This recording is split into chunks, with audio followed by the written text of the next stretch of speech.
আর দু একজন বড় মানুষের কি ভোট দিতে ইচ্ছা করে না। ভাই কেন বললাম? বাংলাদেশ একটি বহু জাতি গোষ্ঠী, বহু ধর্মী, বহুভাষী ও বহু সংস্কৃতির দেশ, যেখানে সকল সম্প্রদায়ের সহাবস্থান ও যথাযথ মর্যাদা নিশ্চিত করা হবে।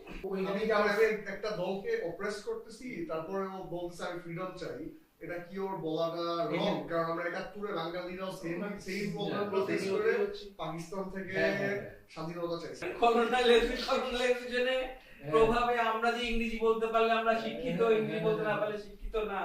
আমরা যে শুদ্ধ বাংলা বলতে পারি, হ্যাঁ শুদ্ধ বাংলা বলতে পারি। এবং এই যে মার্কেস কেন স্প্যানিশ,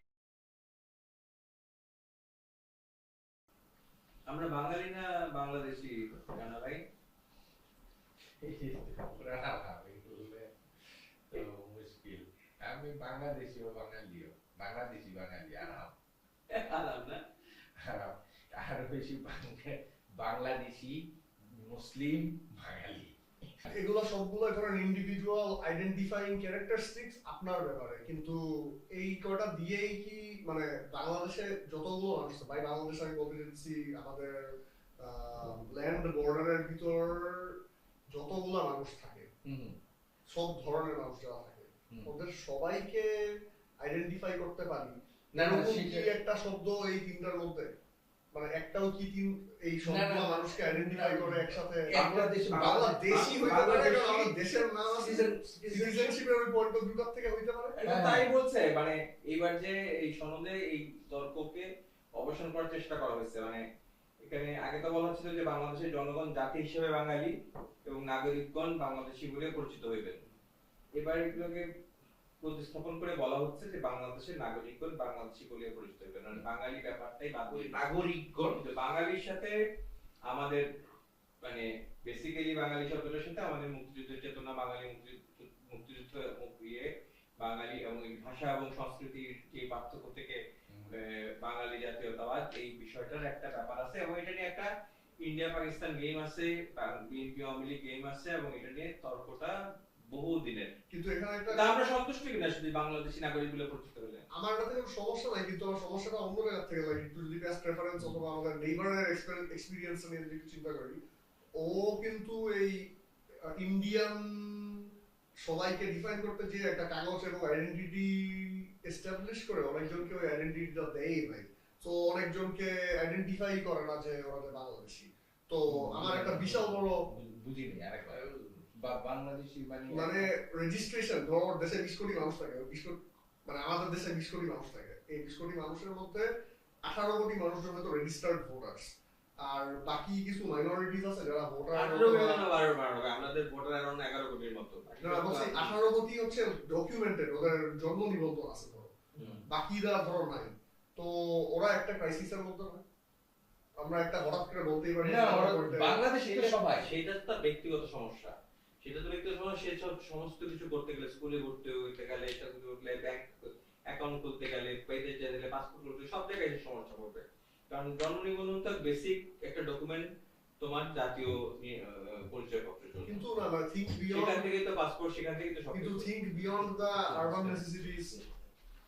আরবান কেন হবে? সবকিছু জন্য তো গ্রামের মানুষ জমি জমা বিক্রি করতে হয় না? কিন্তু ওর কথা ধরো আমি বলতেছি না, একদম জাতীয় পরিচয়পত্র জমি জমা বিক্রি করা যায় না। মানে আচ্ছা জটিলতা একটা হচ্ছে যে 47 সালে যখন পাকিস্তান রাষ্ট্রের জন্ম হচ্ছে, এটা অনেকটা ধর্মের ভিত্তিতে হচ্ছে।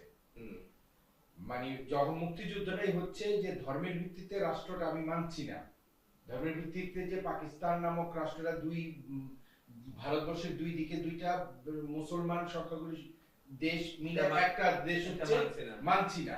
আমি বঞ্চিত হচ্ছে বাঙালি জাতীয়তার ভিত্তিতে আমি আন্দোলন, ভাষা সংস্কৃতি এবং সেই জন্য যখন বাংলাদেশি জাতীয়তাবাদ শব্দটা সামনে আসলো, তখন এটা একটা প্রতিপক্ষ শব্দ হয়ে দাঁড়ালো। আমার মনে হলো যে ইসলামিক এক ধরনের একটা ব্যাপার, ইসলামিক দলগুলার একটা চাহিদা তৈরি হলো, বাংলাদেশি জাতীয়তাবাদী দল তৈরি হইলো এবং বাংলাদেশি এবং বাঙালির একটা, আমাদের সবকিছু নিয়ে বিবাদ করা আমাদের একটা মানে মোটামুটি আবানি মোহাম্মদান বিএনপি আওয়ামী লীগ আমরা তো সবসময় মানে দুই কোনো না কোনো পক্ষে যে পোলারাইজড হয়ে যায়।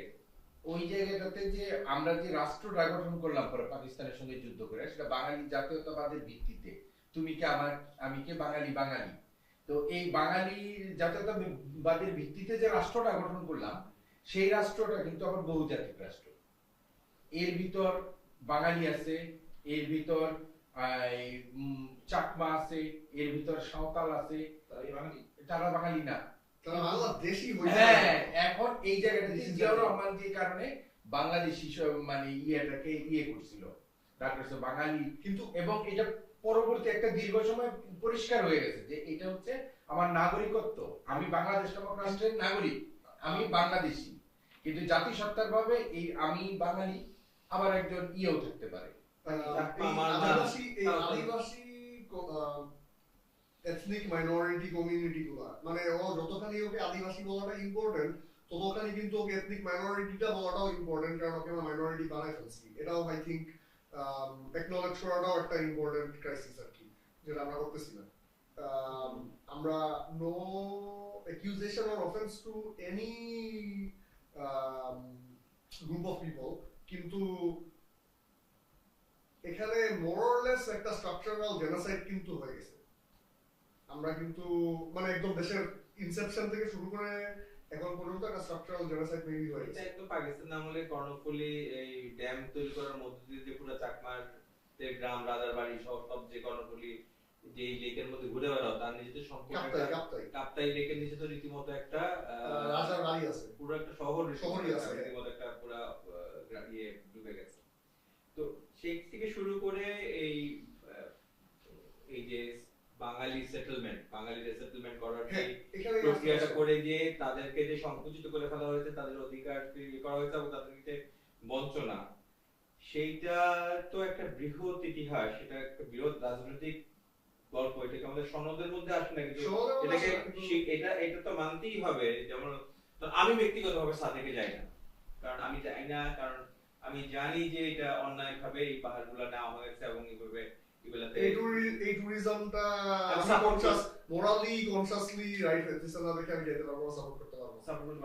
আমি যখন বান্দরবনেও গেছি, সেখানে যখন দেখছি যে সমস্ত কিছু নিয়ন্ত্রণ করছে আর্ম ফোর্সেস, আর্মিরা, এবং তারা সমস্ত কিছু মানে সমস্ত ট্যুরিজমের সমস্ত কিছু নিয়ন্ত্রণ করছে, আর্মিদের কাছে সমস্ত ডকুমেন্ট দিয়ে যাইতে হচ্ছে, এবং যে টাকাগুলো দিয়ে এই করছে, সেখানে গিয়ে ধরো ফ্যাসিলিটিস এর কথা আমি আসলে পরে আমরা চিন্তা করি যে আমার সভারেন দেশের মধ্যে কেন আমি একটা নাগরিক হিসাবে ঢাকা থেকে ধরো ওখানে ঘুরতে যাব, কেন আমার এত ধরনের ঝামেলার মধ্যে পড়তে হবে? না, সেখানে আমরা কি যুদ্ধের মধ্যে আছি? না, সেখানে যুদ্ধের মধ্যে আছি বলেই করতে হচ্ছে, কারণ ছিল না শান্তি বাহিনী ছিল।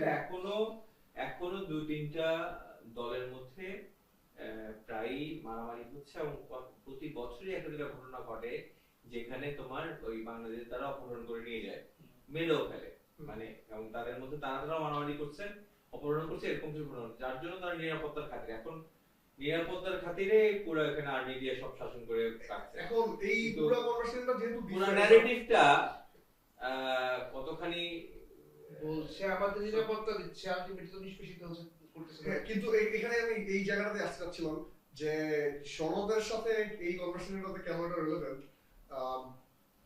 যে মানে ওদের বেনিফিট হয় যদি আমি ওদেরকে বাংলাদেশি বলি আর বাঙালির ডিবেটটা বাদ দিয়ে ফেলে ওদেরকে ইনক্লুড করতে পারি, ও হচ্ছে তখন বাংলাদেশি ইনক্লুসিভিটির মধ্যে আসতে পারলো, ভালো কথা। কিন্তু ওই বাঙালি মেন্টালিটিটা যে হচ্ছে গিয়ে সেটেলার মেন্টালিটিটা, ওই সেটেলার মেন্টালিটিটাতে যে বিশ্বাস করে, ও কিন্তু আবার ওদেরকে বাংলাদেশি মানে না। এই কারণ এটাই হচ্ছে প্রবলেমটা। প্রথম প্রশ্নটা এটাই ছিল যে এই যে হঠাৎ করে বলে দিলাম যে আমরা বাংলাদেশি হয়ে যাব, বাঙালি না হয়ে, তাইলে আমরা মূলনীতিতে আসি, যে মূলনীতি চেঞ্জ করছে যে ধর্মীয় স্বাধীনতা ও সম্প্রীতি, ধর্মীয় তো না, জাতিগত স্বাধীনতা ও সম্প্রীতি থাকা উচিত ছিল।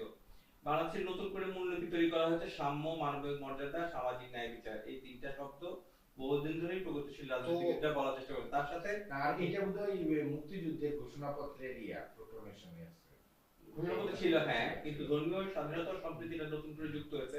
এখানেও নোট অফ ডিসেন্ট দিয়েছে কয়েকটি দল, মানে প্রায় সব বামপন্থী দলগুলি নোট অফ ডিসেন্ট দিয়েছে, কারণ আমাদের সংবিধানে সমাজতন্ত্র একটা মূলনীতি হয়েছিল।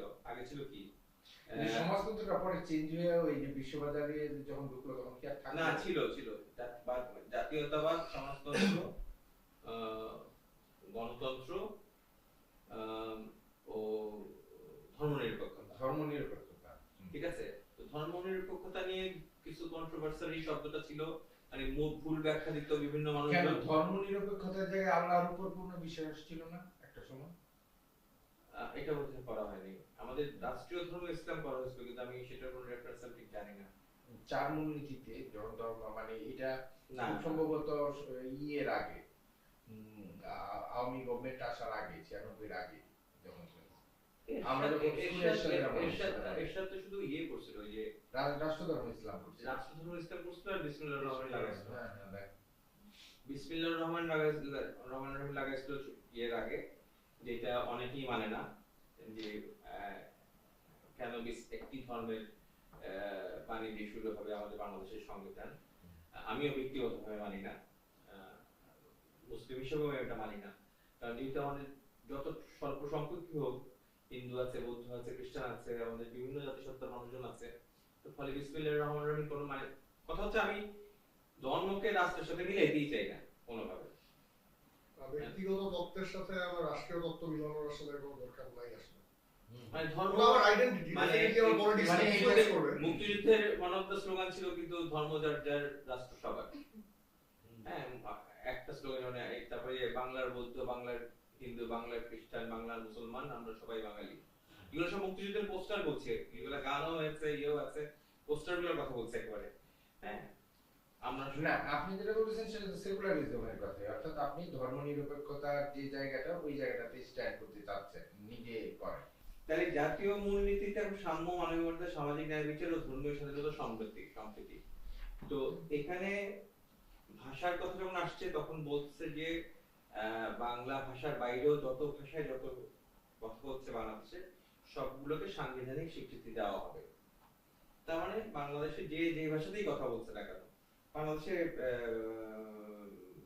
পুরান ঢাকায় বেশ কিছু বনেদি পরিবার আছে, ইয়ে আছে, পুরনো পরিবার আছে, যারা এখনো বাড়িতে উর্দুতে কথা বলে। ঠিক আছে, উর্দুতে কথা বলে, কোনো প্রবলেম, কোনো সমস্যা নেই, সেটাই তো ভাষাই তো। তারপরে সে চাকমা ভাষায় কথা বলছে, প্রত্যেকের ভাষায় কথা বলছে, চাকমা, মারমা, বম, মুরং, ত্রিপুরা, তারা সবাই তাদের ভাষায় কথা বলছে। তো ভাষার স্বীকৃতিটা দিচ্ছে, এবং এই তুমি যে প্রশ্নটা তুললা যে আদিবাসীও বলা দরকার, মাইনরিটিও বলা দরকার, আমি মাইনরিটি রাইটস এর দিকে যাব। মাইনরিটি রাইটস কে আমি কোনো নারীর অধিকারের মতো আমি কি কোনো ফোর্স মেজার বা অ্যাফার্মেটিভ অ্যাকশনে যাব, নাকি আসলে আমি তাদেরকে আন্তর্জাতিক আদিবাসী আইনের মধ্য দিয়ে সব সুরক্ষিত করব? এইসব ডিবেটগুলো কিন্তু আমাদের দেশে মীমাংসিত ডিবেট না, আসলে মানে এগুলো নিয়ে ডিবেট চলছেই। আবার যাদের আদিবাসী বলছে এরা কেউই আদিবাসী না, মানে এটা আপনি হয় মানে এটাই আবার অনেকে বলতেছে, এটা আবার অনেকে বলছে তারা তো আসলে আদিবাসী না। কিন্তু আদিবাসী না বললে, যেহেতু তারা পাহাড় কেন্দ্রিক তাদের জীবন, আদিবাসী না বললে তাদেরকে ঠিক প্রপার আন্তর্জাতিক আইনের সুরক্ষাও দেওয়া যাচ্ছে না। আন্তর্জাতিক আইনও দরকার নেই, আমরা যদি সুরক্ষার আইন তৈরি করতে পারি ঠিক তবে আন্তর্জাতিকও দরকার নেই। এটা মাইনরিটি তখন কি নামে ডাকলে মানে ইম্পর্টেন্ট না। হ্যাঁ, ঘটনাটা হচ্ছে ওইটা যে তার অধিকারের সুরক্ষাটা দিতে পারলেই হলো। কারণ তখন আদিবাসী বলাটাও খুব, মানে যেমন সাঁওতাল, যাদের ওই যে রেল কোম্পানির জন্য যে লোকদের আইনে থেকে বসতি, এরা সাঁওতাল, খুব বেশি দিন আগের না। চাকমা, মুরং, এদের জন্য দেখা যাচ্ছে এরাও এই অঞ্চলের আদিবাসী, কিন্তু ওদের মানে আদিবাসী, এই জায়গার মূল আদিবাসীরা এইটা বোধহয় না, কিন্তু ওদের কালচারটা তো মেবি অনেক বেশি পুরান আমাদের ধরো বাঙালি আইডেন্টিটি থেকে। না কিভাবে যেখান থেকে আনছে, ওইখানে যেখান থেকে ওরা রিলোকেট, বাঙালি তো আজকের না, বাঙালি যাও তো সেই অনেক বেশি পুরান, হাজার বছরের বাঙালি বলতেছে না, বেশি পুরান, হাজার বছর তো কোনো ইয়েই না। না, 1400 মানে প্রথম বাংলা ভাষার ইয়ে পাওয়া গেছে চর্যাপদ কত সালে? সেকেন্ড সেঞ্চুরি নাকি? আলোচনায় মানে ওই যে কি বলে মাতৃভাষায় প্রাথমিক শিক্ষা আদিবাসী, এই বিষয়ে আপনি একটু আলোচনা শিক্ষা, প্রাথমিক শিক্ষা না হ্যাঁ, এটা একটা প্রত্যেকেরই তো নিজস্ব লিপি আছে, ভাষা বর্ণ আছে, মাতৃভাষায় যে প্রাথমিক শিক্ষাটা, এটা নিয়ে একটু আলোচনা। এখন সাংবিধানিক স্বীকৃতি যেহেতু সনদে এসছে যে সবগুলা ভাষাকে সাংবিধানিক স্বীকৃতি, তখন তার ভাষায় লেখাপড়ার অধিকার তার তৈরি হয়ে গেছে অলরেডি, তৈরি হবে। ওটা জাতীয় আইন যদি কেউ চ্যালেঞ্জ করে, শিক্ষাতে এটা আসা উচিতই যে তার ভাষায় সে শিক্ষা পাবে। সাধারণত বাংলাও শিখবে বা ইংরেজি শিখবে, কিন্তু তার ভাষায় সে লেখাপড়াটা করবে, তার ভাষায় সে লেখাপড়া। হয়তো পাঠ্যপুস্তক থেকে শুরু করে সমস্ত কিছু। কিন্তু এটার জন্য আরো ইন্ডিয়াতে তো 16টা, ইন্ডিয়াতে তো 16টা ন্যাশনাল ল্যাঙ্গুয়েজ, আর তার বাইরেও অনেক ভাষা আছে। কিন্তু যেটা হয় এই ধরনের মানে বাংলাদেশে এই যে ক্ষুদ্র নৃগোষ্ঠী বা আদিবাসী, যে আমি এই বিতর্কটাতে না যাই বলি, এই জাতিসত্ত্বকে হয় কি একটা রাষ্ট্র কাঠামোর ভিতরে থাকলে অনেক ধরনের কিছু কিছু মানে আধিপত্যটা হয়ে যায়। মানে যেরকম ল্যাটিন আমেরিকার মানে মার্কেজের মতো লেখক, সে হচ্ছে মার্কেজের বাদ দিয়ে স্প্যানিশ ভাষায় লেখে। তো ওদের মানে ল্যাটিন আমেরিকা একটা দীর্ঘ এলাকা ধরে স্প্যানিশ স্পেনে পর্তুগাল হ্যাঁ স্পেন আর্জেন্টিনা স্প্যানিশ হ্যাঁ তো ভাষা হইতেছে। আবার এই যে বাংলাদেশে যেটা হচ্ছে যে বাংলাদেশ একজন আদিবাসী কোটা ছিল, এখন আছে আছে কিনা জানি না, চাকরি নিয়ে আসে, তার বাংলা শিক্ষার বিষয়গুলো থেকেই যাচ্ছে। এখন ওই জায়গায় যে নিজের ভাষা সংরক্ষণের জন্য এখন ওরা কথা তৈরি হচ্ছে। এখন তো আপনারা তো সনদ বলর ফলে এখন কলোনালাইজেশন এন্ড ডিকলোনালাইজেশনে চলে গেছে। হ্যাঁ এন্ড কলোনালাইজেশনে প্রভাবে আমরা যে ইংরেজি বলতে পারলে আমরা শিক্ষিত, ইংরেজি বলতে না পারলে শিক্ষিত না। আমরা যে শুদ্ধ বাংলা বলতে পারি, হ্যাঁ শুদ্ধ বাংলা বলতে পারি। এবং এই যে মার্কেস কেন স্প্যানিশ লিখছে, এটা নিয়ে ওই কেনিয়ান লেখক যে একটা বই যে এই যে ডিকলোনালাইজেশন, এই যে সে যে তার নিজের আদিবাসী ভাষায় লেখা শুরু করছে এবং এই যে ইংরেজিতে এবং কেনিয়ান ভাষা না লিখে তার ভাষায় লেখা শুরু করছে, যে আমাকে যে শেখানো হয়েছে এই ভাষা দিয়েই বলতে হবে, আমাকে প্রচার করতে হবে, কেন সেটা? হ্যাঁ, আমি আমার ভাষায় লিখবো, এবং সে যখন তার ভাষায় লেখা শুরু করছে। সো এই বিঔপনিবেশিকতা যে ব্যাপারটা, যে ডিকলোনাইজেশন, সেটা তো রন্ধ্রে রন্ধ্রে জায়গায় জায়গায় আমাদের যে আমরা যে আলোচনা করেছিলাম ধরেন গত পর্বে, যে আমাদের স্তরভিত্তিক সমাজ ব্যবস্থা, আমাদের যে এই এখনো সামন্তবাদী চিন্তা ভাবনা, এগুলো সবই তো কলোনাইজেশন থেকে হয়ে আসে একেবারে। মানে ধরেন এই যে বিষয়টা তুলে যে প্রাথমিক শিক্ষা ওই ভাষায় আমরা চাই কি বা চাই না, বিষয়টা হচ্ছে ওই ধরেন পার্বত্য চট্টগ্রামে একটা প্রাইমারি স্কুলে টিচার কারা? আদিবাসীরাই, বাঙালি, কিংবা এই জায়গায় কোন লোক ট্রান্সফার হয়ে এখানে গেছে বাঙালি, যে তাহলে ওই প্রাথমিক শিক্ষাটা দিতে গেলে ওই ভাষাটা কি এই যেটা ফরিদপুর থেকে যে লোকটা বাঙালিটা গেছে তাহলে যে ওই ভাষা সেই লোকালি থেকে নেওয়া হয়, হ্যাঁ লোকালি থেকে দিবে ক্লাসরুম না সেগ্রিগেশন। কিন্তু এটা যদি হয় আপনি তো আরো জাতিগত ডিভাইডেশনটা করতে। আমার ওটা মনে হয় কারণ হচ্ছে সেটেলাররা তো যে অলরেডি ওখানে মেজরিটি হয়ে গেছে, আমরা বাঙালি সেটেলাররা তো ওখানে এখন তখন তুমি অপশন থাকবে, একটা চাকমা ভাষার স্কুল থাকবে, একটা বাংলা ভাষার স্কুল থাকবে। এখন চাকমা ফ্যামিলিটা ঠিক করবে, সে ঠিক করবে, তুমি চাপাই দিচ্ছ না, সে ঠিক করবে তার সন্তানকে সে চাকমা স্কুলে দিবে না বাংলা স্কুলে দিবে। তুমি সেগ্রিগেশনটা কেন মনে করছো যে একই স্কুলে তো দুই ভাষার দরকার নেই? কিন্তু সবগুলা বাবা মাই চিন্তা করবে না যে স্টেটের সাথে আরো যাতে বেটার খাপ খেতে পারে ওকে বাংলা স্কুলটাতেই পাঠাবে না, সেখানে সে দ্বিতীয় ভাষা হিসেবে বাংলা শিখবে, তৃতীয় ভাষা হিসেবে সে ইংরেজি শিখবে। কিন্তু একটা স্কুলই থাকুক না যেখানে হচ্ছে গিয়ে সব বাচ্চাদেরকে একটা সেকেন্ড বা থার্ড ল্যাঙ্গুয়েজ শেখানো হোক, সেটা আমার ভাষা থাকতে অন্য একটা ভাষাকে কেন আমি সেকেন্ড ল্যাঙ্গুয়েজ? আমাদের ইংলিশ মিডিয়াম স্কুলগুলো তো আমাদের প্যারেন্টসদেরকে ডেকে নিয়ে বলছে যে আপনাদের বাচ্চাদের সাথে আপনার ভাষায় ইংরেজিতে কথা বলবেন। মানে ইভেন অ্যাডমিশন নেই হচ্ছে বাবা মার বাবা মা ইংরেজি বলতে পারে কিনা সেটা দেখে অ্যাডমিশন নিচ্ছে বড় বড় স্কুলগুলা। তো তার মানে তুমি কেন শুধু তাদের ভাষার কথা বলছো? আমাদের বাংলা ভাষা তো আমরা বাংলা ভাষাকেও তো আমি মানে কোন কোন ক্ষেত্রে স্ট্যাটাস সিম্বল হিসেবে সেকেন্ড ক্যাটাগরিতে ফেলাই রাখছি। না সেটা বলছি না, আমি বলছি যে ধরো বিদেশে অথবা বাংলাদেশে খুব স্পেসিফিকলি কিছু স্কুলের মধ্যে তুমি তোমার রাষ্ট্রভাষা ইংরেজি পাশাপাশি একটা থার্ড ল্যাঙ্গুয়েজ শিখো আর কি, লাইক ট্রাইলিঙ্গুয়াল হওয়ার জন্য। ওটা ফ্রেঞ্চ হইতে পারে, ল্যাটিন হইতে পারে, স্প্যানিশ হইতে পারে। তো ওটা বলতেছি না, ধরো ওটা অপশন থাকতে পারে। পাশে হচ্ছে যে আমাদের আদিবাসী আদিবাসী ল্যাঙ্গুয়েজ শিক্ষা বাধ্যতামূলক করে দিবে। উচিত যে যেহেতু এখন ওয়ার্ল্ড ট্রেড আর গ্লোবালাইজেশনের যুগে আমরা আছি, আমি যদি কথা ওয়ার্ল্ড ইকোনমিক পাওয়ার হওয়ার জন্য, ওয়ার্ল্ড এক্স্যাক্টলি, আমি যদি এখন যে কাজটা তুমি আমি যদি এখন ম্যান্ডারিন পারতাম তাহলে কিন্তু ধরো স্কোপ এত বেশি খুলে যেত আর আমি এত কিছু করতে পারতাম। ধরো রেমিটেন্স যোদ্ধা, আরে 15-20 বছর আগে তো অ্যাপ্লাই করলেই আমাদের চাকরি হয়ে যেত। আমরা যদি অ্যাপ্লাই করতাম চায়নাতে যে আমরা ইংলিশ টিচার হতে চাই, কারণ আমাদের ইংলিশ টিচারের এত অভাব ছিল। প্রচুর এই আশেপাশের দেশ থেকে ইংলিশ টিচার নিয়ে তাদের বাচ্চাদেরকে তারা ইংলিশ শিখাইছে চায়নাতে, সহজে ইংলিশ টিচার হওয়া গেছে। না, আমার যেটা মনে হয় যে এই যে চাকমা, মুরং কিংবা এই যে জায়গাটা আদিবাসী বা যে এলাকাতে আছে ওই জায়গায় প্রাইমারি শিক্ষা বা একটা রাষ্ট্র কাঠামোর ভিতরে যাচ্ছে, তো এটা একমুখী শিক্ষা হয়টাই আমার যে অনেক শিক্ষা না।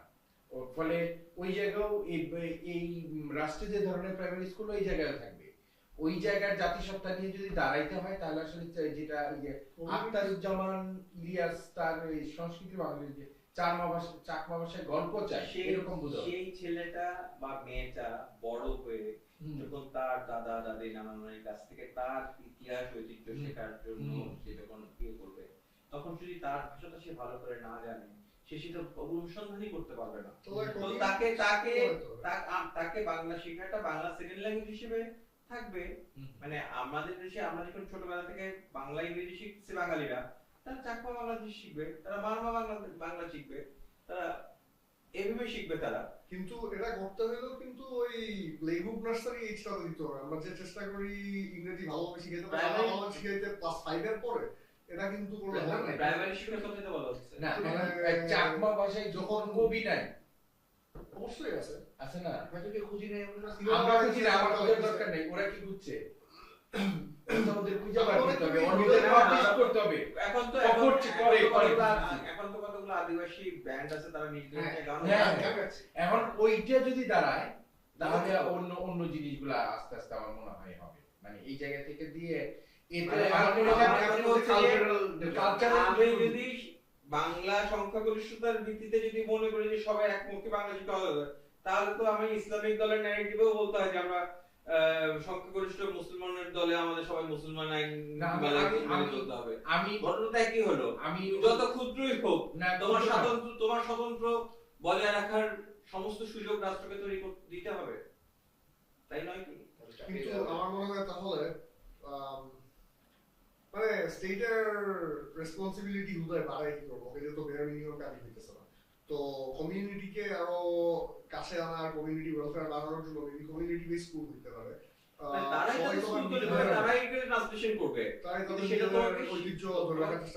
স্বীকৃতিটা তো দিতে হবে তাকে। না, এই স্বীকৃতি মানে আমাদের মনে হয় আসার কথা যে স্বীকৃতিগুলো তো আছে বোধহয়, ভাষা স্বীকৃতি দেওয়া হয়েছে। কিন্তু এখানে ভাষা স্বীকৃতিটা কি, এটা কি, এটার রেলেভেন্সটা কি এরকম? ধরো এই যে একটু আগে আমরা বললাম ইন্ডিয়াতে 19টা ন্যাশনাল ল্যাঙ্গুয়েজ আছে, স্টেট ল্যাঙ্গুয়েজ আছে, 16টা স্টেট ল্যাঙ্গুয়েজ আছে। ওদের কি স্টেট ল্যাঙ্গুয়েজ আছে? স্টেট ল্যাঙ্গুয়েজ বলছ না, কিন্তু তুমি যখন উল্লেখ করে দিচ্ছ সংবিধানে যে এই বিভিন্ন ছোট ক্ষুদ্র নৃগোষ্ঠী বল বা আদিবাসী বল, এরা যে এইসব ভাষায় কথা বলে, সেই ভাষাগুলো আমাদের সংবিধানে স্বীকৃত বাংলাদেশের ভাষা। তার মানে হচ্ছে তুমি এই ভাষাটাকে ওন করছো, মানে এটা তোমার বাংলাদেশের একটি ভাষা। হ্যাঁ, এটা তোমার রাষ্ট্রভাষা বাংলা, কিন্তু এটা মানে এই ভাষাগুলো যেমন আমাদের অফিশিয়াল ল্যাঙ্গুয়েজ তো ইংরেজি, আমাদের অফিশিয়াল ল্যাঙ্গুয়েজ, কিন্তু আমাদের রাষ্ট্রভাষা তো বাংলা। তখন ওই ভাষাগুলো সংবিধানের স্বীকৃতি পাওয়া মানে হচ্ছে সেই ভাষাগুলোকে আমি আমার রাষ্ট্রের আওতার মধ্যে অধীনে, মানে রাষ্ট্রের স্বীকৃতির মধ্যে নিয়ে আসতেছে, যেগুলো আমাদের বাংলাদেশের ভাষা। হ্যাঁ, আমি কেন বলছিলাম, তুমি ধরো যে মানে হিন্দি ভোজপুরির মিক্সড একটা ভাষা বলে হচ্ছে আমাদের দেশের দলিতরা, অর্থাৎ সুপাররা ভোজপুরি টাইপের একটা ভাষা বলে, যেটা হিন্দি সংস্কৃতি উর্দু মিলানো একটা ভাষা, পুরোটাই বোঝা যায় প্রায়, বাংলাও অনেক ইনফ্লুয়েন্সড হয়েছে, কিন্তু ওদের একটা ভাষা আছে, সেটা কিন্তু ভোজপুরি ভাষা, এটা কিন্তু এটা আবার বেসিক্যালি 4টা ভাষায় বোধহয় কথা বলে, এবং তাদের 4 ধরনের প্রধান 4টা ভাগও আছে তাদের মধ্যে, মানে 4 ধরনের জায়গা থেকে তাদের আসা, ভারতের বিভিন্ন অঞ্চল থেকে তো তারা আসা। এবং এগুলো তো কেন আসছে জানো তো, সবই কিন্তু রেল লাইনের কারণে আসছে। রেল যেখানে যেখানে যেখানে রেল স্টেশন আছে সেখানে রেল স্টেশন এবং রেল লাইন পরিষ্কার করার জন্য তাদের একটা রেল কলোনি করা হয়েছে পরিষ্কার পরিচ্ছন্নতার জন্য। এভাবে করতে বড় বড় রেল স্টেশনগুলোতে দেখবেন যে সমস্ত বড় বড় রেল জাংশন গুলোতেই সবচেয়ে বড় বড় সুপার কলোনি, একদম ব্রিটিশ আমল থেকে রেল কার। আর ডি মানে কি বলবো, ডিসেন্ট্রালাইজেশন হচ্ছে সবার আগে রেলপথ। সো এবং তো রেলপথ ব্রিটিশটা যেহেতু চলছে সেগুলোকে পরিচ্ছন্ন রাখতে হবে, ক্লিন রাখতে হবে, স্টেশনগুলোকে ক্লিন রাখতে হবে। তো ফলে তাদের ক্লিনার লাগছে। এই ক্লিনার হিসেবে তারা ভারতের বিভিন্ন অঞ্চল থেকে আইসা এইসব বিভিন্ন জায়গায় কলোনাইজ করছে। তো তারাও তো এখন বাংলাদেশী পুরোপুরি, যদিও এটা বেশি দিন আগে হয় নাই যে তারা বাংলাদেশী হয়েছে, সেটা অ্যারাউন্ড মানে বিহারি যেটা বিহারিতে কি অবস্থা? পাকিস্তান না, ওরা এখন বাংলাদেশী হয়েছে। তো ওরা কেস করে দিচ্ছে, এটা বিএনপির সময় 2003-4 এর দিকে একটা ডকুমেন্টারি করলো, তারপর একটা ছেলে এসে অ্যাডভোকেট হলো, তখন অ্যাডভোকেট একটা কেস করলো, সেই মামলা করে জিত একদম সুপ্রিম কোর্ট থেকে আইন নিয়ে তারপর তারা জাতীয় ঘোষণা করে। কিন্তু বেশি দিন আগে হয়নি, তাহলে ওরাও বাংলাদেশী জাতিগতভাবে। বেশি দিন আগে হয় নাই। না, দুইটা কিন্তু জিনিস, একটা হচ্ছে বিহারিটা কিন্তু এটা যদি স্ট্যান্ডার্ড পাকিস্তানি তাদের আসছে, আর আমি যাদের কথা প্রথমে তুললাম সেটা হচ্ছে যে সেটা কাজের জন্য তারা ব্রিটিশ ইন্ডিয়ার টাইমে যারা মাইগ্রেট করছে, যারা আসছে সুপার ভোজপুরি ভাষায় কথা বলে, আমাদের যাদেরকে আমরা মানে কথা বলতে মেথর বলি, সুপার বলি, করি। হ্যাঁ, ওই মজা লাগে, মজা আছে। তো এই বহু সংস্কৃতির দেশ আমরা বাংলাদেশ, সেখানে বলছে সংবিধানে এরূপ যুক্ত করা হবে যে বাংলাদেশ একটি বহু জাতি গোষ্ঠী, বহু ধর্মী, বহু ভাষী ও বহু সংস্কৃতির দেশ, যেখানে সকল সম্প্রদায়ের সহাবস্থান ও যথাযথ মর্যাদা নিশ্চিত করা হবে। কথাটা সুন্দর, কিন্তু আমরা যত কথা বলছি এখন সেগুলো কি বলছে? বহু জাতি গোষ্ঠী, বহু ধর্মী, বহু ভাষী ও বহু সংস্কৃতির দেশ, যেখানে সকল সম্প্রদায়ের সহাবস্থান ও যথাযথ মর্যাদা নির্ধারণ করা হবে, নিশ্চিত করা হবে। মানে যে এতদিন যে বলছি ইনক্লুসিভ বাংলাদেশ, সেটা তো তিনটা রাজনৈতিক দল একমত নয়। কোন কোন রাজনৈতিক দল কত কত নাম্বার? হ্যাঁ, সরকার যদি সব গোপন ফাঁস করে দিচ্ছে, আমরা গোপন ফাঁস করলে তো সমস্যা নাই না। 9, 27, 29 গণফোরাম, বাংলাদেশ সমাজতান্ত্রিক দল, বাংলাদেশ সমাজতান্ত্রিক পার্টি। বিশ্বাসই হচ্ছে গেল। গণফোরামও আচ্ছা, এগুলো চায় না যে ওদের ভাষা আর এগুলো সব আমরা রেসপেক্ট করি। চায় না, তারা দ্বিমতটা কি দিচ্ছে সেটা তো এখানে উল্লেখ নাই, নোট নাই যে তারা তাদের একমত কেন না। হয়তো খুব সামান্য সূক্ষ্ম কারণেও না হতে পারে, একটা দুটো শব্দ নিয়ে বা নিয়ে তাদের তো ভিন্ন ব্যাখ্যা থাকতে পারে। যুক্ত এক্স্যাক্টলি কি সেটা তো পুরোটা নাই এখানে, সেটা না ওইটা বোধহয় ওইটাই ধরছে, ওই যে কারণ ওই যে এরা ওই যে বহুজাতিক রাষ্ট্র বললো না আগে, তো যে বাঙালি জাতীয়তাবাদের ও হ্যাঁ, যে বাঙালি জাতীয়তাবাদের বাদে ওই বাঙালি জাতীয়তাবাদের থেকে যে আমরা বহুজাতি গোষ্ঠী বলছি, সেইখানে তাদের এখানে মুক্তিযুদ্ধের চেতনার বিপরীতে বোঝানোর চেষ্টা করছে। মানে কথা হচ্ছে মুক্তিযুদ্ধের চেতনা 16 বছর ধরে মাথা নষ্ট করে দিচ্ছে না, এটা এখনো সামনেও মাথা নষ্ট করবে আমাদের। কিন্তু প্রশ্নটা হচ্ছে যে আদিবাসীরা অথবা মাইনরিটিসরা যুদ্ধ করে না? ডেফিনেটলি করছে, কিন্তু একটু ঝামেলা আছে ওই জায়গাগুলোতে নিয়ে। ঝামেলা আছে যেমন 47 সালে বোধহয় 14 তারিখ আর 15 তারিখ পাকিস্তান আর ভারত স্বাধীন হলো না। 14 তারিখ পাকিস্তান হলো যখন, তখন এই যে পার্বত্য চট্টগ্রাম 14 তারিখ পাকিস্তান, আর যখন উঠেছে তখন ইন্ডিয়ার কথা হয়েছিল। ওরা ভাবছিল, ওরা জানে না এই খবরটা যে ওরা পাকিস্তানের সাথে, ওরা ভাবছিল ওরা ইন্ডিয়ার সাথে। এই যে দিকটা ত্রিপুরা ওই দিক দিয়ে গেছে না, ওরা ভাবছিল ওরাও। পরের দিন হঠাৎ না না না এটা তো পাকিস্তানের লোক। কিন্তু এরা তো 71 এ হয় ওই জায়গাটা থেকে মানে এই বাংলাদেশের ওই যে মানে আর একটু ঝামেলা আছে, ওই জন্য ওই ঝামেলাটাতে বেশি আলোচনা গেলে মানে ওইটাই অনেক দীর্ঘ হয়ে যাবে আলোচনা। হ্যাঁ, কারণ আমি যদি ও তো স্বায়ত্ত শাসনের দিকে যেতে চায়, ওই ইয়েরা স্বায়ত্ত শাসনের দিকে যেতে চায় না, এই যে কি বলে শান্তি বাহিনী নিতে ছিল। শান্তি বাহিনী যে ছিল, এরপরে Self-governance। এরপরে কিছুদিন পরে আমাদের পাহাড়টা ভীষণ অ্যাজিটেটেড ছিল। অলরেডি কাজ শুরু হয়েছে। হ্যাঁ তারপরে কাজ শুরু হয়ে গেছে। তো শান্তি চুক্তি করে এটাকে যে করে তো এখনো কিছু কিছু উগ্রপন্থী দল আছে যারা প্রায়ই গোলাগুলি করে, প্রায়ই মারা যাচ্ছে, প্রায়ই অ্যাবডিক্টেড হচ্ছে। এখন বাঙালি পাহাড়ির মধ্যে গন্ডগোল হচ্ছে, তারা মানে তাদের মধ্যে দুইটা ভিন্ন গ্রুপের মধ্যে মারামারিটা বেশি হচ্ছে, মারা যাচ্ছে বেশি, কিন্তু বিদেশিরা তো একদম ভ্রমণ নিষিদ্ধ, সাথে আমরা দেখি নিয়ে যায়। Hear me out. যদি আমি ডিমিলিটারাইজেশন করতে পারি, তারপরে এই কমিউনিটিস গুলাকে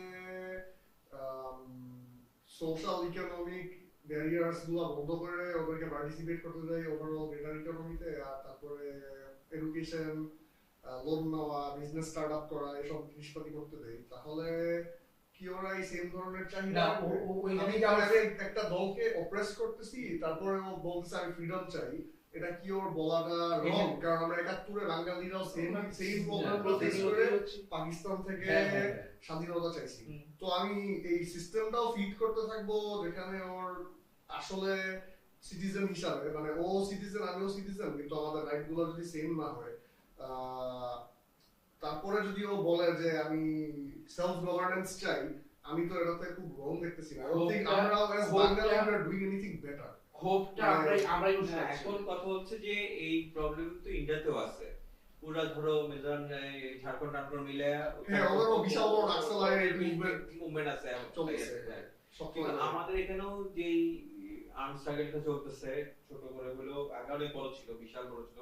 আমরা জন্মের পর থেকে শান্তি বাহিনীর ভয় শুনছি, আমরা মানে বান্দরবন রাঙামাটি ঢাকা চলে যাওয়ার কথা ভাবতেও পারে নাই কেউ, তাও গেছে গভর্নমেন্ট প্রোটেকশন থেকে চলে আসছে। এবং মানে আমার বাবার কোম্পানির দুজন ইঞ্জিনিয়ার কে মেরে ফেলছিল খাগড়াছড়িতে একটা কনস্ট্রাকশন করার ফলে, তাদেরকে মানে মেরে মানে শান্তি বাহিনী মেরে ফেলছিল।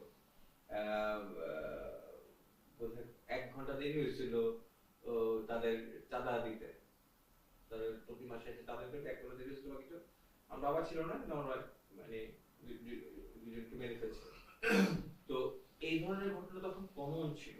তারপর শান্তি চুক্তির মধ্যে মাধ্যমে শেখ হাসিনা এই তাদেরকে সবাইকে অস্ত্র জমা দিচ্ছে।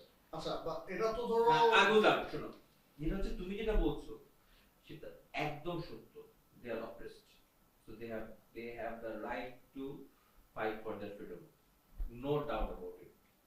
এখন যেহেতু তারা অপ্রেসড, এই ডিমিলিটারাইজেশন, বাঙালি সেটেলমেন্ট, এই যে পুরো সমাধান, এই পুরো সমাধানে একটা বিশাল রাজনৈতিক এবং এটা ভূ রাজনৈতিক ব্যাপারে চলছে। এখন এটা আবার অবস্থা হয়ে উঠছে অন্য কারণে, রোহিঙ্গা ইনফ্লাক্সের কারণে, যেটা কিন্তু আসলে ওটা ওদের সমস্যা না, কিন্তু একই অঞ্চল দিয়ে যেটা আবার রাখাইন থেকে ফুলফুল করে রোহিঙ্গারা মিলিয়ন রোহিঙ্গা ঢুকতেছে, এখনো তুমি ডিমিলিটারাইজেশন তুমি করার কথা বলতেই পারবে না। মিলিটারি আর এমনি বললেও তো ওই জায়গায় যে আবার সেনারা আসে আমাদের, ওরা তো চূড়ান্ত নিরাপত্তাহীনতায় ভোগে। মানে ওদের কথা, আমাদের যারা এই যে স্যাটেলার ছিল, এই যে কাপ্তাই বার্তাত করতে গিয়ে ওইখানে নিয়ে যে বসবাস করা শুরু করলো, যারা বাঙালিরা যারা ওখানকার স্যাটেলার, ওরা তো নিরাপত্তাহীনতায় ভোগে। আর এইটারে যদি আমরা উৎসাহিত করি যে ইয়ের জায়গা থেকে, কয়েকদিন পর নোয়াখালী, ফরিদপুরেরা বলবো আমরা বঞ্চিত হচ্ছি, আমরা স্বাধীনতা চাই, তো রাষ্ট্র আগামী তো একসময় থাকবে না। সেটা তো স্টেটহুড দেওয়াই আছে। সেটা ওটা তো একটা সময় তো বৃহত্তম আলোচনা। অন্য ব্যাপার, কিন্তু আমার ধরো কয়েকদিন আগে এই পত্রিকার একটা নিউজ না, বা পত্রিকার মধ্যে নিউজ যে খুবই অসুস্থ একজন আদিবাসী মানুষকে, বা সম্ভবত একদম অ্যাডভান্স প্রেগনেন্ট কোন মহিলাকে সেনাবাহিনীর নেতৃত্বে হেলিকপ্টার দিয়ে নিয়ে হাসপাতালে পৌঁছাই দিচ্ছে। Again, ওই তো ভালো খারাপ বিচ্ছিন্ন করবে, এগুলো হচ্ছে বিচ্ছিন্ন করবে না, কিন্তু সবচেয়ে মিলা জায়গা যদি এদের মধ্যে একটা মিক্স আপ হইতো বাঙালি এবং ইয়েদের মধ্যে, অর্থাৎ বাঙালি ছেলে পাহাড়ি পারবেন না, সন্তান হইতেছে, এরকম যদি হইতো তাহলে ভালো হতো। আমরা অলরেডি ডিসটেন্সটা ক্রিয়েট করে ফেলছি, আমাদের পক্ষ থেকে একটা সময় পর্যন্ত ভুল ছিল, এবং ওরা অপ্রেস হইতে হইতে এখন যতই আমরা চেষ্টা ওরা আমাদেরকে বিশ্বাস করে না, একদম বিশেষ করে ওরা না আসলে না। কিন্তু আবার ধরেন যারা ঢাকা মানে বিভিন্ন কোটায় এসে থাকেন, বিভিন্ন ইয়েতে বিশ্ববিদ্যালয়ে পড়াশোনা করে যেসব মানুষ আদিবাসীরা অনেক বিখ্যাত হয়েছে, তারা আবার কিন্তু আমাদের সাথে বন্ধুত্ব হচ্ছে, এই হচ্ছে, তারা কিন্তু বাঙালি বিয়ে করছে, ইয়ে করছে, তারা কিন্তু বাংলাদেশের সাথে সব মিলে যাচ্ছে, তো বহু মানুষ শেষ হ্যাঁ, বহু মানে উদাহরণ এটা- আছে। শিশুত্ব কিন্তু পেয়েছে। তোমার কি এটা মনে হয় না, মানে আমি প্রশ্ন উঠাচ্ছি, আসলে তোমরা দ্বিমত করতে পারো, ও ওর নিজের আইডেন্টিটিটা এতটা সিকিউর না দেখে ও স্ট্রাকচারালি অ্যাসিমিলেটেড হইতে বাধ্য হইতেছে। মানে ওর জন্য মানে- যদি সিকিউর হইতো, ওর নিজের গোষ্ঠীর ভিতরেই থাকে, নিজের মতন সাকসেসফুল হইতে অথবা ইকোনমিক, না না, ক্রস কালচারাল মিক্সিং নিয়ে তো আমার কোনো সমস্যা নাই। এবার ওটা কতটুকু পর্যন্ত ফ্রি উইল আর কতটুকু পর্যন্ত রেজাল্ট অফ স্ট্রাকচারাল অপারেশন, এটা হচ্ছে এই প্রশ্নটা জিজ্ঞেস করছি। এই প্রশ্নটা তো মানে ঝুলন্ত প্রশ্ন আরেকটা আর কি, মানে যে প্রশ্নগুলো আমরা আলাপ করছি ঝুলন্ত প্রশ্ন, তার মধ্যে এটা একটা যে ঝুলন্ত প্রশ্ন। আচ্ছা যাকে আমরা এবার সংসদের নিয়ে চলে আসি না, সংসদে হবে দুই কক্ষের সংসদ, মানে কি মানে আমাদের আগে একটা পার্লামেন্ট ছিল, আর দুইটা পার্লামেন্ট হবে। কেন দুইটাই কি ভোট দিয়ে হবে না একটা ভোট দিয়ে হবে? একটা একটা ভোট দেওয়া হবে, আরেকটা হচ্ছে প্রাপ্ত পপুলার ভোটের পার্সেন্টেজে পিআর পদ্ধতিতে হবে। অর্থাৎ Popularity। না না, প্রবলেম সারা বিশ্বেই আছে অনেক, এটা বড় আরো বেটার যে আরো মানে কি হচ্ছে ধরো, তখন ছোট দল বা পরাজিত দলগুলোরও উচ্চকক্ষে রিপ্রেজেন্টেটিভ পাওয়ার অনেক PR কি শুধু হায়ার ক্যাবিনেট, আপার ক্যাবিনেটটা শুধু আপার ক্যাবিনেট হচ্ছে পিআর। তো তখন যদি নিম্ন কক্ষে ধরো 51-49% ভোট পায় দুইটা দল, বা ধর একটা দল 40% ভোট পাইলো, একটা দল 38% ভোট পাইলো, আর বাকি সবাই মিলে ধরো 15-20% ভোট পাইলো, আর দুইটা দল ধরো কেউ 5% ভোট পাইলো, তখন যে 1% ভোট পাবে সেই তো একটা প্রতিনিধি দিতে পারছে, কিন্তু সেই সংসদ তার নিম্ন কক্ষে তার কোনো আসন নাই, কিন্তু সে উচ্চ কক্ষে একটা আসন পাচ্ছে, তার একটা সে তৈরি হচ্ছে। তখন এই যে উচ্চ কক্ষ ছাড়া তখন কিন্তু আর সমস্ত আইন দুই কক্ষে পাস হইতে হবে, তখন আরো বেশি ডেমোক্রেটিক রিপ্রেজেন্টেশন তৈরি হচ্ছে। আমাদের দেশে তো পপুলার ভোট রিপ্রেজেন্টেশন নাই, যে সংসদ নির্বাচন জিতে নাই সেও একটা সে পাইতেছে। ধরো 2,95,000 ভোট পায় একজন এমপি হইলো, 2,90,000 ভোট পায় একজন এমপি হতে পারলো না একই আসনে, তার যে 2,90,000 ভোটটা তার দলে যোগ হয়ে সে হয়তো উচ্চ কক্ষে আরেকটা সিটে ধরো এই দল প্রথম ও এটা স্ট্যাক করে সব কনস্টিটিউয়েন্সি গুলো, সব পার্সেন্টেজ স্ট্যাক করে তখন তার তোমার প্রতি ধরো তখন ছোট একটা রাজনৈতিক দল সে হয়তো 20টা আসনে ইয়ে করে সবটা মিলায়ে হয়তো 2% বা 1% হইলো, সে 20টা আসনে করতে কোন আসনে সে প্রতিদ্বন্দ্বিতা করতে পারে, সবটা মিলাই সে 1% করতে, সে তখন সংসদে একটা প্রতিনিধি রাখতে পারছে। তখন এই পিআর পদ্ধতি তখন কি হবে তোমার, ধরো এই জাতীয় রাজনৈতিক দলের চেয়েও অনেক গোষ্ঠীভিত্তিক, তখন তোমার ধরো ওই আদিবাসী রাজনৈতিক দলগুলো উঠবে, তারা চেষ্টা করবে তাদের 3টা আসনে তারা তাদের 3টা প্রতিনিধির মাধ্যমে এক উচ্চ কক্ষ একটা প্রতিনিধি তৈরি করবে। ইভেন ইফ ওরা হয়তো চট্টগ্রাম সিলেটের চা শ্রমিকরা মিলে একটা রাজনৈতিক দল তৈরি করবে, তারা কোনোদিন ক্ষমতায় যেতে পারবে না, কিন্তু তারা সবসময় নিশ্চিত করবে যে তাদের একটা প্রতিনিধি উচ্চ কক্ষে তাদের কথা বলার জন্য আছে, তারা যে প্রচন্ড বঞ্চিত, তারা যে শ্রম অধিকার পাচ্ছে না, তারা যে ইয়ে পাচ্ছে না, তারা ঠিক মতো বেতন পাচ্ছে না, চা শ্রমিকরা তো অসম্ভব নিষ্পেষিত অবস্থায় আছে, ভোকাল পারসন হিসেবে তাদের একটা ভোকাল পারসন পাবে একদম সরকারের মূল জায়গায়। তারা এমপি নির্বাচন করতে পারছে না, কিন্তু সে তখন ইয়ে করতে পারছে, বা এমপিও নির্বাচন করতে পারবে হয়তো। উচ্চকক্ষের কাজ কি? উচ্চকক্ষ সমস্ত আইনি নিম্নকক্ষ ভাষাতে উচ্চকক্ষ ভাষাতে হবে। তারপর ধরেন সংবিধান সংশোধনের ক্ষেত্রে উচ্চকক্ষ নিম্নকক্ষ দুই কক্ষই মেজরিটি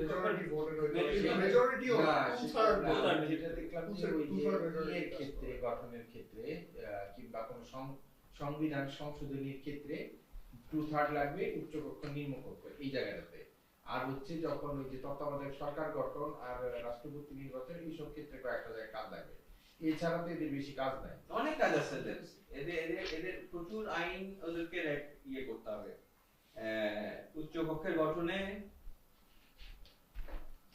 নতুন আইন প্রণয়ন, আইন সংশোধন, উচ্চকক্ষের দায়িত্ব ভূমিকা একটু বলি না, উচ্চকক্ষ নিম্নোক্ত দায়িত্ব সমূহ পালন করবে। নিম্নকক্ষের প্রস্তাবিত আইন প্রণয়নের বিষয়টি পর্যালোচনা করবে, অর্থাৎ সমস্ত আইনই, উচ্চকক্ষের আইন প্রণয়নের ক্ষমতা থাকবে না, তবে কোনো জাতীয় গুরুত্বপূর্ণ বিষয়ে আইন প্রণয়নের জন্য নিম্নকক্ষ বরাবর প্রস্তাব করতে পারবে। মানে তারা আইন প্রণয়নের জন্য উচ্চকক্ষ নিম্নকক্ষকে বলতে পারবে, আইন প্রণয়ন করবে কিন্তু নিম্নকক্ষ, কিন্তু তারা নিম্নকক্ষের প্রস্তাবিত আইন প্রণয়নের বিষয়টি পর্যালোচনা করবে এবং তারা সেটা আবার নিচে পাঠাতে পারে, তাদের বা পাঠাতে পারে বেটিকে নিতে পারে। নিম্নকক্ষে পাশকৃত অর্থ বিল এবং আস্থাভোট ব্যতীত, দুইটা বিল বাদ রাখা হয়েছে, অর্থ বিল ও আস্থাভোট ব্যতীত সকল বিল উচ্চকক্ষ অনুমোদনের জন্য উপস্থাপিত হতে পারবে। এটা হচ্ছে সংসদে যেটা হচ্ছে যে এখন আমার এমপি আমার পক্ষে কথা বলতে পারবে, যে আগে সব হাততলা এমপি বলছে আমাকে ইয়েতে যে দলের বাইরে ভোট দিতে পারবে না। এই সংবিধান সংস্কারে এটাও আছে যে এমপিদের মত প্রকাশের স্বাধীনতা, আপনার এলাকার এমপি শুধু দলের কথা নয়, জনগণের স্বার্থে সংসদে নিজের মতো ভোট দিতে পারবেন। দুইটা ব্যাপার ছাড়া, একটা হচ্ছে অনাস্থা ভোট, অর্থাৎ সরকারের বিরুদ্ধে অনাস্থা ভোট, সেটা ছাড় দেয় নাই কোনো দল, মানে বড় দলগুলো ছাড় দেয় নাই। আর এটা পার্টির সাথেই অ্যালাইন্ড হয়ে দিতে হবে, ওইটা পার্টি সেটা মানে অর্থাৎ প্রধানমন্ত্রী ফলাইতে হইলে তখন তুমি আর পার্টির বিরুদ্ধে যেতে পারবা। আচ্ছা, আর একটা হচ্ছে ফাইনান্সিয়াল, আরেকটা যে বাজেট সংক্রান্ত বিল, কারণ বাজেট বিল নিয়ে প্রচুর ইয়ে থাকে। দেখা যাবে ওই যে মনে আছে কদিন আগে এই যে বাজেট বিল পাস না হওয়ার কারণে আমেরিকাতে 3 সপ্তাহ প্রায় নো গভর্নমেন্ট থাকলো, কারণ 60টা ভোট লাগে সিনেটে উচ্চ কক্ষে, কিন্তু ওদের তো 52-48 বোধহয় ইয়ে রিপাবলিকান আর ডেমোক্রেট, তো ওদের অনেকগুলো ডেমোক্রেটকে বুঝাইয়া বাজেট বিল পাস করাইতে বিগ ট্রাম্পের বিগ বিউটিফুল বিল যেটা দিয়ে সমস্ত হেলথ কেয়ার উঠে দিচ্ছে। না আমি বলতে চাইতেছি যে ওই যে পার্সেন্টেজ অনুযায়ী উচ্চ কক্ষ গঠিত হইলো, হ্যাঁ তাতে তো যে দলগুলো আসলে সরকার গঠন করলো এবং ধরেন বিরোধী দল, এই দুইটা দলই বেশিরভাগ সিংহভাগ আসন তারাই নিবে, 100টা বোধহয় আসন এর মধ্যে বেশিরভাগ নিবে। ছোট ছোট দলগুলো 1% 2% মিলায় হয়তো 2-3টা সিট পাবে। তো যখন নিম্ন কক্ষ থেকে যে আসলে যে অভিলাষ করবে যে বিলটা পাস করার, ওটা তো উচ্চ কক্ষ থেকে তাদের লোকজন দিয়েই পাস করা আনবে আসলে। ধরেন জামাত এই পিআর পদ্ধতি এবং উচ্চ কক্ষের ব্যাপারে এত সোচ্চার কেন? কারণ জামাতের পলিটিক্সটা কিছুদিন আগে বলছিল এই ইলেকশনে 2000 এই জামাতের ভোট ছড়িয়ে ছিটিয়ে সারা বাংলাদেশে অনেক ভোট আছে, কিন্তু একটা দুটোর বেশি আসন জেতার মতো পর্যাপ্ত ভোট তার নাই, কিন্তু তার সারা বাংলাদেশে 40-50 লাখ ভোট আছে ধরেন। তখন কি হবে? সে তো তখন যদি 7 কোটি লোক ভোট দেয়, ধরেন 11 কোটির মধ্যে 7 কোটি লোক ভোট দিল, সে যদি 40 লাখ ভোট আনতে পারে, সে তখন তো বিশাল মানে 5-6টা আসন সে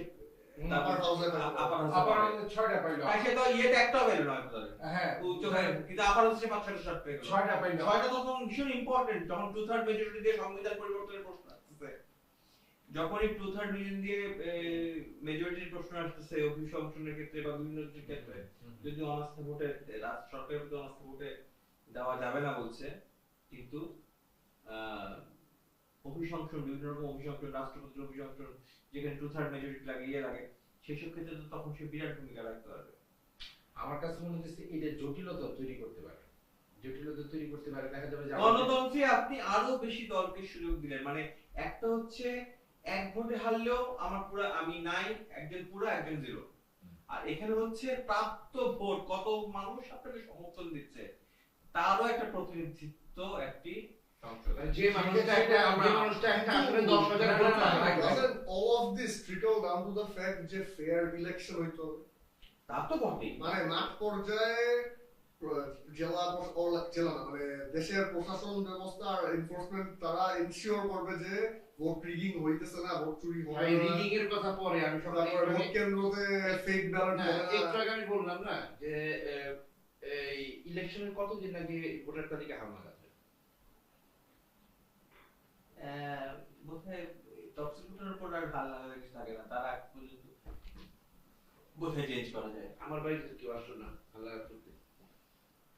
না এখন তার হাল্লা থেকে কিছু নাই, এখন হচ্ছে নতুন ভোটার যারা তৈরি হচ্ছে তাদের বাড়িতে গিয়ে আর ভোট করার সিস্টেম নাই এখন, যদি জাতীয় ভোট। হ্যাঁ আমার বাসায় তো দুজন নতুন ভোটার যুক্ত হয়েছে, মানে তার জাতীয় পরিচয় করছে জাতীয় পরিচয় অটোমেটিক ভোট হয়ে গেছে। কিন্তু আবার অনেকজন যারা ডিসিজড এখন ব্যাপারে যারা ওরা কি digital? ঘরে ঘরে গিয়ে ভোটার মজার বিষয় তালিকা হলো তো এখন আর করার প্রয়োজন নাই, কারণ যেহেতু জাতীয় পরিচয়পত্রের মধ্যে জাতীয় পরিচয়পত্রে তোমার ভোটার আরেকটা ব্যাপার কিন্তু দেখেন, না, যে ধরো ডিসিজড হয়ে গেল, ওটা কি আপডেটেড হইলো যে ওর ভোটার আইডি কার্ড তার ভ্যালিড না? ভোটার আইডি কার্ড তো না মরলে মানে ভোটার আইডি ভ্যালিডিটি তো কখনো আমরা তো মানুষের ডেট ওইটা কি কেউ রিঅ্যাসিওর করতেছে যে মানুষটা মরে গেছে? জন্ম নিবন্ধনের মধ্যে হয়ে যাচ্ছে না, ডেট এনশিওর মানে এখন তো সব অনলাইনে সব একটার সাথে একটা লিংকড, একটার সাথে লিংক। আমি পূর্ণ আমার সবার পাসপোর্ট আছে, পূর্ণ পাসপোর্ট করতে পারি না, কেন জানো? পূর্ণ জন্ম নিবন্ধনে আমার নাম যে দিয়ে জুলকারনাইন লেখা হয়েছে, এটা ম্যাচ করে না বইলা পূর্ণ পাসপোর্ট করা যায় না। এটাকে এখন আমার গিয়ে আমারটার সাথে পূর্ণ ইয়েটাকে অ্যালাইন করে এটাকে সঙ্গে ঠিক করায় আমার যাওয়া হচ্ছে না, সেই গুলশানে যেতে হবে, ঠিক করায় জন্ম সনদ ঠিক করায় না, আবার পাসপোর্ট অ্যাপ্লাই করতে হবে। আমার ঘরের খাতা আসলে সব লিংক করা হচ্ছে, যদিও কোটি কোটি ভুল আছে, লক্ষ লক্ষ ভুল আছে। তাহলে প্রিভিয়াস গভর্নমেন্ট মরা মানুষের দিয়ে বলতে হয়েছিল কিভাবে? হ্যাঁ গবেষণা পাহাড় আছে মানুষ। না টুকটাক বড় মানুষ দিবে ভোট এদের। না এখন দেখেন না, আমার এখন কথা হচ্ছে যে বাংলাদেশে মিনিটে 8-10 জন মারা যায়। ভাই, হ্যাঁ, এখন তোমার এই তফসিল ঘটনার পর থেকে যখন ভোটার ইয়ে হইলো, এই সময়ের পর থেকে এই সময় যে ধরো সারা বাংলাদেশে 40-50 লাখ লোক মারা গেছে, তাদের নাম তো ভোটার তালিকায় আছে অলরেডি। আর দু একজন বড় মানুষের কি ভোট দিতে ইচ্ছা করে না? ভাই কেন বললো আমার বাসায় এতদিন যারা ছিল সেখান থেকে দুজন মানুষ চলে গেছে, একজন বিদেশ চলে গেছে আমার ভাতিজি, আরেকজন নাই। এখন ব্যাপারটা ওদের তো এনআইডি হয়েছে, ওরা ফার্স্ট টাইম ভোটার, এই দুজন তো নাম তো থাকবে। আমি মানে কিভাবে তারা হচ্ছে তাহলে প্রবাবলি যে অ্যাবসেন্টি হিসাবে আসবে, দেখা যায় যে ভোটার আছে, ভোটার টার্নআউটের নাম্বার জাস্ট একটু ফলসিফাই হবে, ইভেন কেউ ক্যাপচারই করতেছে না, মানে ও রেজিস্টার্ড ভোটার কিন্তু আসলে ওইটাই ওইটাই বলতেছি যে আমি কি আমার বুঝবো ধারণা- ওই ভোটটা কাজ হয় নাই। মানে আপনার বাড়ির নিকটস্থ নির্বাচন কাজ কমিশনের হচ্ছে কি কোনো হয় নাই সেটা তো যোগাযোগ জানো না। করুন। ওই ফেরাকাস কে ভোট দিচ্ছে এটা তুমি জানতে পারো না, এটা তুমি জানতে পারো না। তাই তো তুমিও যে ভোট দিছো কি দাও না সেটাও অন্য কেউ জানতে না পারবে। আপনার ভাস্তি যে তুমি গেছে, ভোট সে দিছো তো বলে ওই সে থেকে জানতে ভোট পারবে। দিতে পারবে কে দেশের বাইরে। হ্যাঁ, এখন তো পোস্টাল